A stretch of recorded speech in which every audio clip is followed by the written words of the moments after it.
All right, let's get into our first big story. The National Drug Law Enforcement Agency says it is working to overcome legal hurdles stopping the extradition of Senator Buruji Kashamu to the United States on drug-related charges. Now, a U.S. court recently rejected an appeal by the senator seeking to stop his extradition by U.S. authorities to face drug trafficking charges. Well, we're now joined by Ajibola Oluyede. He is the counsel to the man in the eye of the storm, Senator Buruji Kashamu. Good morning, and thanks for joining us. But before we start this discussion, let's give you a background to the story. In May of 1998, a grand jury charged Buruji Kashamu and 14 others in a second superseding indictment with conspiracy to import heroin into the United States. Now, 9 of the 14 defendants between 1998 and January 1999 pled guilty to the charges against them. The United States government requested the issuance of a provisional arrest warrant against Kashamu, and upon arrival in London, Metropolitan Police in December of 1998 arrested Kashamu. Now, Buruji Kashamu was released after spending about 5 years in a British jail.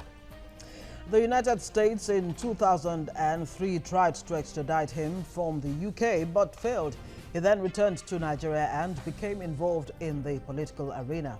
Kashamu then filed a motion in February 2009 through his lawyers in the US to quash the arrest warrant on him, but the district court judge upheld the US position and denied Kashamu's motion. Now, the judge also declared Buruji Kashamu a fugitive. Now, in 2015, Kashamu sued the U.S. government to prevent an imminent illegal abduction in Nigeria. Now, Ndlea operatives on May the 23rd, 2015, confined Senator Buruji Kashamu to his home pending his appearance in the court to perfect extradition proceedings to the United States after the agency claimed it had received a formal extradition request from the United States. Kashamu immediately sought the protection of the court against the anti-drug agency from detaining or extraditing him, a request that got him a favorable response from the court. Now, the Ndlea also went to court to challenge the ruling, insisting that the extradition treaty between Nigeria and the U.S. on drug and other offenses be upheld. A federal high court in Abuja dismissed it for lack of jurisdiction. The federal government sued seeking Senator Kashamu's arrest and extradition to the U.S., describing it as an abuse of court process. Now, a ruling by the U.S. Court of Appeals in Chicago last week, Friday, dismissed Kashamu's suit against the U.S. government, which has now renewed the Ndlea's drive to extradite the embattled senator. Now, Head of Public Affairs of the Ndlea, Michelle Ofoyeju, was in our studio, and this is what he had to say on the matter. We have the obligation to effect the transfer of such an individual to the U.S. Same thing with us. If we need anybody that is in the U.S., based on that treaty, they will assist us by transferring the person here to face trial because of the area of jurisdiction. All right, let's get to the issue proper. Now, the Head of Public Affairs there said the Ndlea has an obligation based on the extradition treaty between the United States and Nigeria. Now, give us a background. When that kind of treaty exists, how should this issue be handled in the first place? I think you really need a thorough background in the sense that most of what you've said is completely inaccurate or even completely incorrect. All right, make us understand. Yes. Everything you've said so far. First of all, the grand jury never indicted Buruji Kashamu. The indictment was made by the grand jury in 1994. In 1994, a group of young people, mostly students, were caught at the airport in Chicago with drugs, and they were charged. They were brought before the grand jury for an indictment. And of course, because they were caught red-handed, they were summarily indicted by the grand jury. Now, in a plea bargain with them by the United States authority, they were asked to name their accomplices around the world. And they gave an information that they had a West African collaborator, and who they did not know his name. They knew him as Alhaji. Now, from 1994 to 1998, nothing happened except for the, conviction of those people who had already confessed to the crime. They were caught red-handed, and they were given, palliative sentences because they were cooperating with the authorities. Yes. Now, nobody knows till today how Buruji Kashamu'S name was introduced into that indictment in 1998. That's the question I want to ask. How did he come Nobody to knows be in till the today. picture then? Okay. Now, but there was a description given Yes. of the accomplice. They said, we know his name as Alaji. We know him to be a dealer in for Dewu Motors in Cotonou. Now, it so happens that Buruji Kashamu and his junior brother, Adewale Kashamu, had a joint venture which involved representing Dewu Motors in Cotonou. Now, Buruji Kashamu has never been to America, he's never been there, but his brother schooled there, Adewale schooled there. And therefore, the description in their mind, for whatever reason, it was Buruji they chose, not Adewale. Okay, right, let's definitely. Exactly, we need to go on the yeah. break now. So when we come back, you will continue with the background because we need to understand all of this. Stay with us on TVC Breakfast. Let's go on the break and we come back.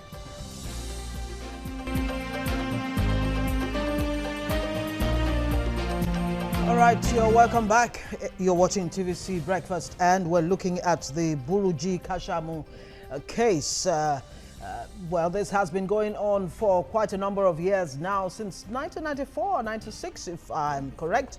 1994, where we have his lawyer right here in the studio, Ajibola Oluyede, who is trying to shed some light on this for us. Now, we have heard in the course of all of this moves to extradite Buruji Kashamu, that's quoting Buruji himself, that it was actually his brother who was involved in this case and not him himself. Now, I want you to tell us, where does the law stand in terms of, does it permit him not to go before the court to actually defend himself and to clear himself? No, he has really cleared himself. All the information I gave you now is not from the air, it's on record. This is information that the courts have already accepted. The courts in England, the United States, on the basis of that warrant, on the basis of that indictment, the introduction of his name in 1998, issued a warrant for his arrest all over the world. Now, at that point in time, Buruji Kashamu was a very prominent businessman in Benin Republic. He still has one of the biggest cotton ginnery factories in West Africa, situated in that country. Now, so he was very prominent in the Benin Republic, even involved in their politics, as he is here today. Yes. So, and I believe that's the reason they chose him. So in 1998, he traveled to England, as he normally did in the course of his business. At the airport, he declared that as usual, that he was carrying currency. When you say chose, it gives an impression that the American court, the U.S. court, has the liberty to just choose anybody they like, if they've been accused or not. It's not the court. Guess what? Who's choosing now? The court is an umpire. Okay. It's the authorities, the U.S. authorities? Yes, the Department of Justice. Now, as you know, the Department of Justice in the United States is not centralized. They're broken into districts. So you have a district attorney in charge of a particular district. That district attorney for that purpose is the attorney general in that district. And you will remember there's one Fitzgerald, the very, very famous district attorney for that northern district of Illinois, which includes Chicago and other places. If you remember, he was the one who had the governor arrested, the governor of Illinois, arrested for corruption. So he's very prominent. So they have a lot of powers. And they have other people working with them. So we don't know how they conducted their investigation. We've been asking them to produce the evidence till today. They have not. Why did you choose Buruji Kashamu and not Adewale Kashamu? So when he got into England, he was arrested at the airport. He told them right away, once they told him, America has a warrant for you for drug charges. He said, it's not me, it's my brother. He told them from the airport. Now, they kept him in that place. They took him before the courts. The court summarily, in an extradition proceeding, at the instance of the United States government in England, the court summarily committed him and said, take him to America. It was whilst they were preparing to export him to America, that by mistake, his lawyers came into possession while they were preparing papers of a identification parade report conducted by the United States itself when he was arrested at the airport. When you say he now, you're referring to Buruji's brother? No, no. Or Buruji himself? Buruji himself. Okay, now is Buruji's brother, what's his name? Adewale. Adewale, is he a fugitive from American government right now? Is he? You see, you try and get an understanding of what the circumstances are. Then your questions will be more relevant. Okay. You see, what has happened here is that Buruji Kashamu has been arrested, 1998. He's brought before the court. An identification parade was conducted by the United States government to be sure he is the one they want. How did they conduct the identification parade? They took his picture to the people who confessed to the crime and claimed that they had a West African collaborator and said, is this the man? They put it amongst other pictures. And the head of that team of young people said, no, I know him, but he's not the one. So they kept that report to them. They did not produce it to the court in England.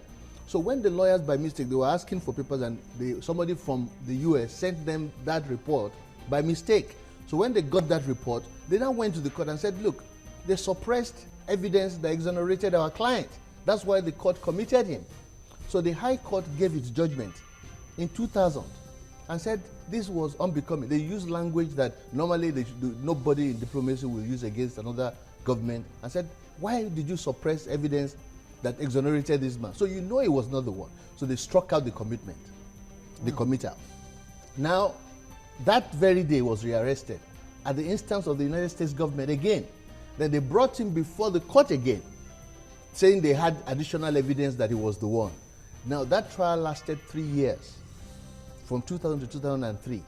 And at the end of that trial, the English court said that the evidence brought by the United States government was false, and that from the evidence before them, it was a case of mistaken identity, and that this is not the person you are looking for, and you know the person you are looking for is Adewale Kashamu. Why are you pursuing this man? So I'm going to discharge, and he was discharged in 2003. 10th of January 2003 was discharged by a UK court. And normally in extradition matters, the court doesn't go as far as to say, this is not the man. It will just say, look, you haven't given me enough evidence, I'm not comfortable. But in this case, a finding was made by the court that this is not the person you're looking for. This is the person you are looking for. Identified somebody else. Yes. All right. Now, let's play, because we had the head of public affairs of the Ndlea here on this case before. Let's listen to some of the things he said on this that he gives us a broader perspective. It's amazing that he can be so vociferous in spite of the weight of allegations against him. To me, that is simply diversionary, because if you accuse me of not having a certificate which I duly acquire, all I need to do is give you the proof. So for you to say, oh, it's your colleague that made you to make that statement, is diversionary and unnecessary. All right, let's get this thing clear, because if there are evidences, the court actually came up like you have said, and they said Senator Buruji Kashamu is not the one. It's his I have brother. a copy of the judgment here. All right. Now, if that is the case, why are they still insisting till now? Because of ignorance of people like Oluyede. Because ordinarily, no, I'll tell you one thing. This is even about. No, let me tell you one other thing. The Ndlea gave evidence in this 3-year proceeding.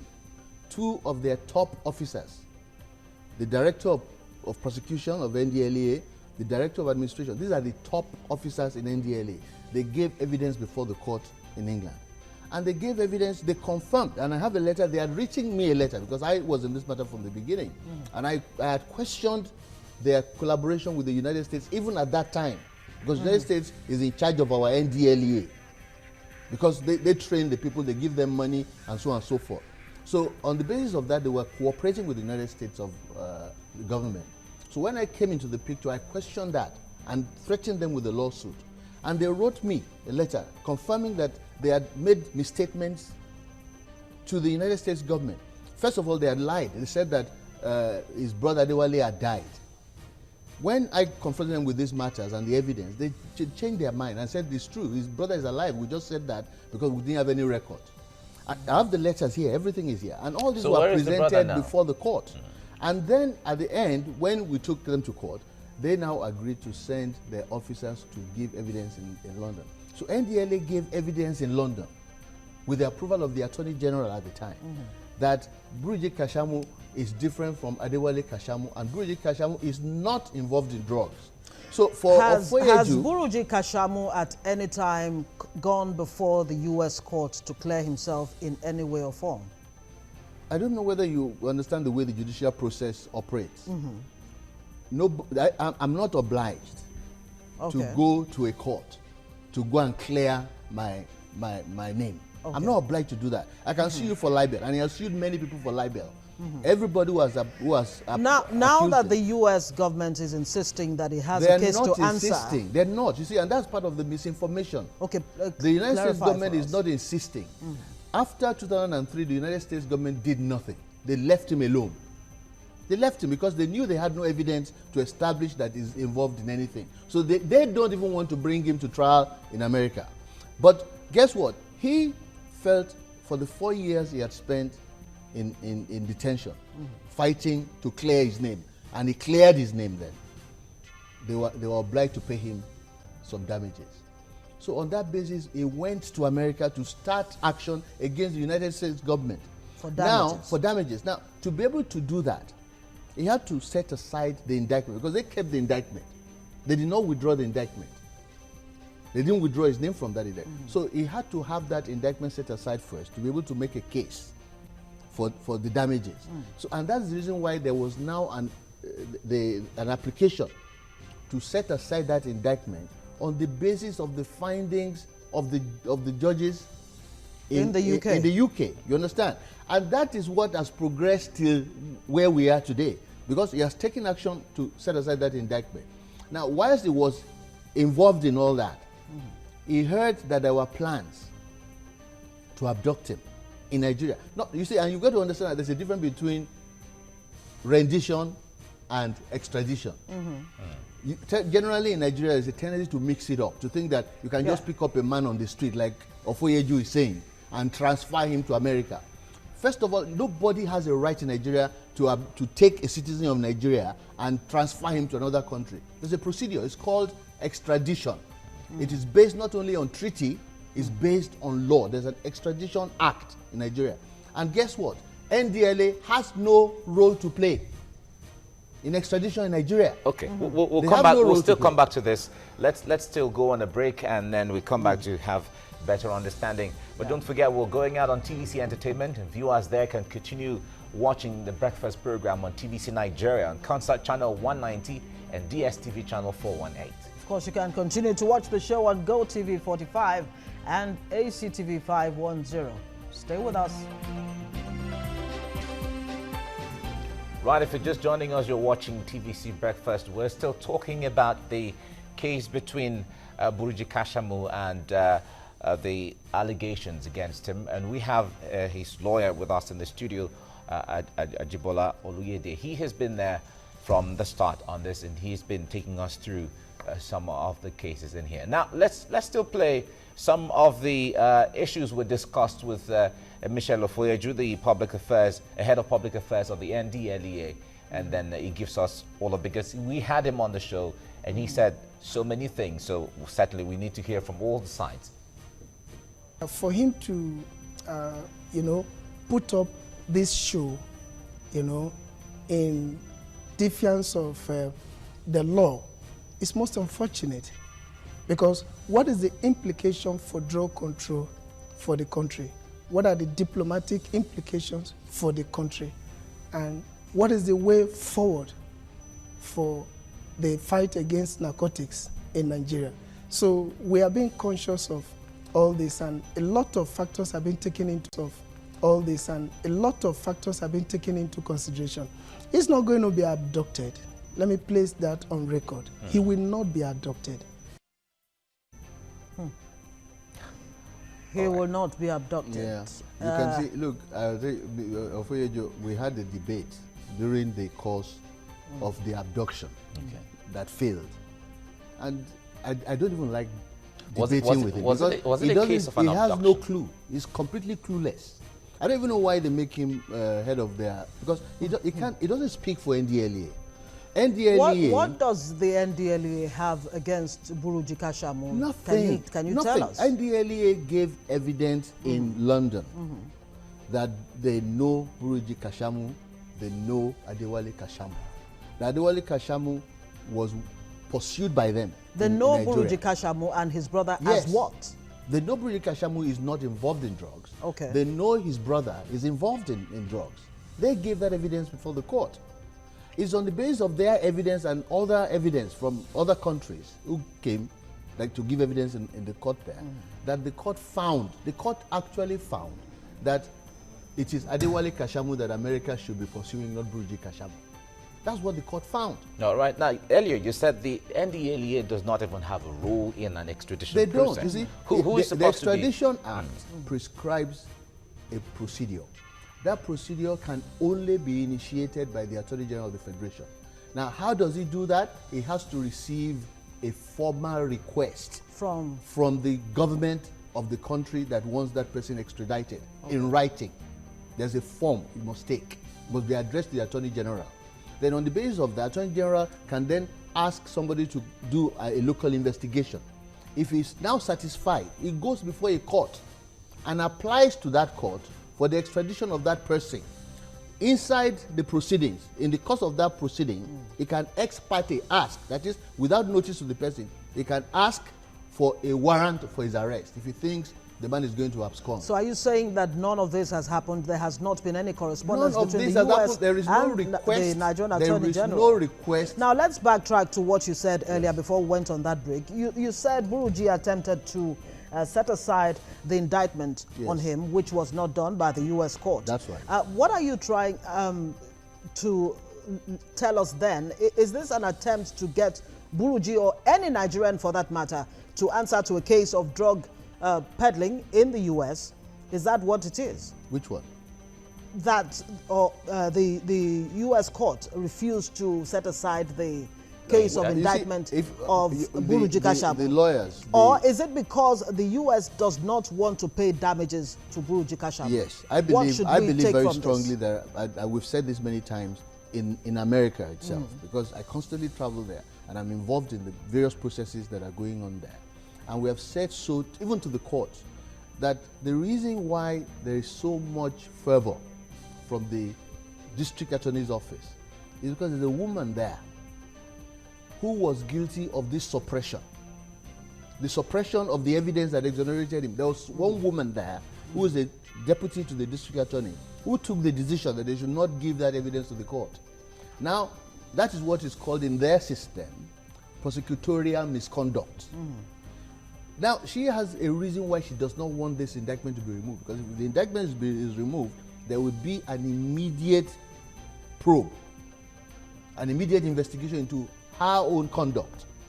Okay. So she's still there till today.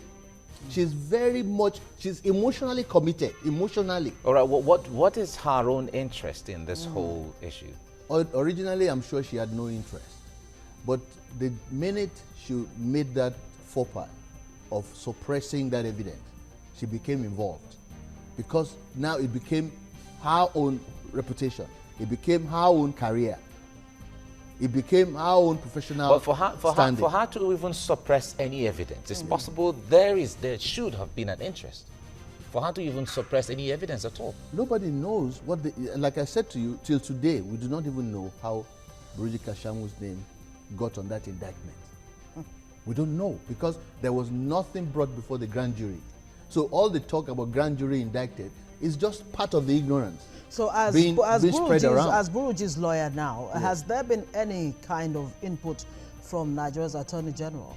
Whether the present one or the past one? The past one? Yes. Now, what you have to understand is that, like I told you, America never came after Buruji Kashamu. Buruji Kashamu went after America. Now, first of all, partly to also establish that he had cleared his name, because his political adversaries were always raising this issue that, he has an indictment against him in the United States. So he wanted to also use that opportunity to establish that I have cleared my name. So now the whole fervor comes from Nigeria here. The recent trying to get him to go to America, all the misinformation, the propaganda that is being spread, even through Oluyede against him, is politically motivated.